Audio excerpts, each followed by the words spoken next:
Mbele yenu ni kamati ya kudumu ya Bunge ya tawala za mikoa na serikali za mitaa, ambayo kazi yake kubwa ni kusimamia, kushauri na kukagua miradi ndani ya ofisi ya Waziri Mkuu, tawala za mikoa na serikali za mitaa. Lakini leo tumeona miradi mitatu. Mradi wa kwanza wa shule ya sekondari ya Abbas Tarimba ambayo imejengwa kwa mfumo wa magorofa ambayo ina thamani ya shilingi bilioni 3.3. Tumeona kazi pale ipo inaendelea na mradi huo ulianza muda na sasa hivi una takriban zaidi ya miezi 12, lakini bado unaendelea kujengwa. Lakini ya pili, umeona tumeendelea kukagua barabara ya lami ndani ya eneo la Berege, barabara ya Berege, eneo la Tandale, kilomita 1.27 ya thamani ya bilioni 1.2, na yenyewe barabara ile imekamilika. Lakini sasa hapa tuko kituo cha afya hapa Mikocheni ambacho tunaona kitagharimu zaidi ya bilioni 2.8 kwa ajili ya mitaa takriban 9 ndani ya maeneo haya. Kwa ujumla naweza kusema kwanza tunaipongeza serikali ya Daktari Samia. Nyie mnaona ni miradi ndani ya manispaa moja ambao fedha zinatoka serikali kuu, lakini pia na pongezi kwa halmashauri yetu ya manispaa ya Kinondoni kuendelea kutekeleza maelekezo ya kamati, lakini na maelekezo mahususi ya bajeti kwa kutenga fedha kwa ajili ya kutekeleza miradi. Tunaona kila sehemu manispaa imeshiriki.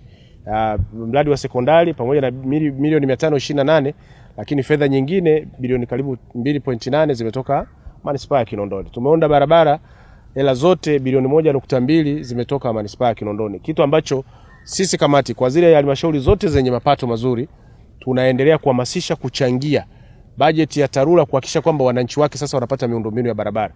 Na ili tupotoe pongezi kwa manispaa ya Kinondoni. Lakini la tatu, tunaona tuko hapa kwenye mradi wa ujenzi wa kituo cha afya ambacho kituo cha afya cha mfano katika eneo letu la Mikocheni. Kama mnavyojua maeneo haya, maeneo ni mengi, huduma za serikali za binafsi zipo.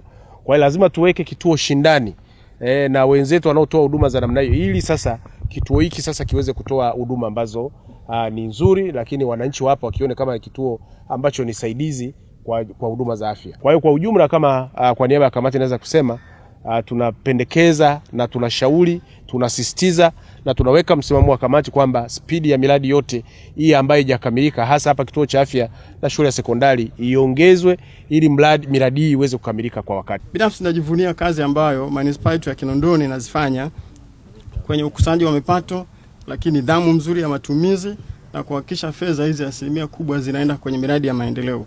Na hii ikiwa ni jitihada ya kuunga mkono na kupokea maelekezo ya Mheshimiwa Rais wetu wa Jamhuri ya Muungano wa Tanzania, Daktari Samia Suluhu Hassan.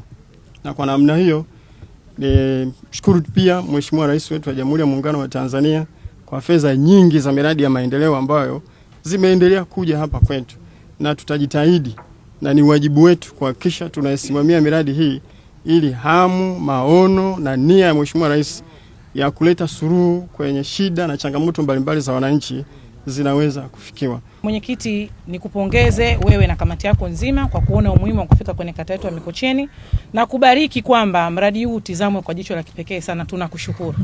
Nimshukuru sana mkurugenzi wetu, nimshukuru sana mkuu wa wilaya, lakini vile vile nimshukuru Mheshimiwa Rais kwa kuweza kutupatia hata sisi national cake tunaweza kuipata kwenye kata yetu ya Makumbusho. Hilo tunashukuru sana.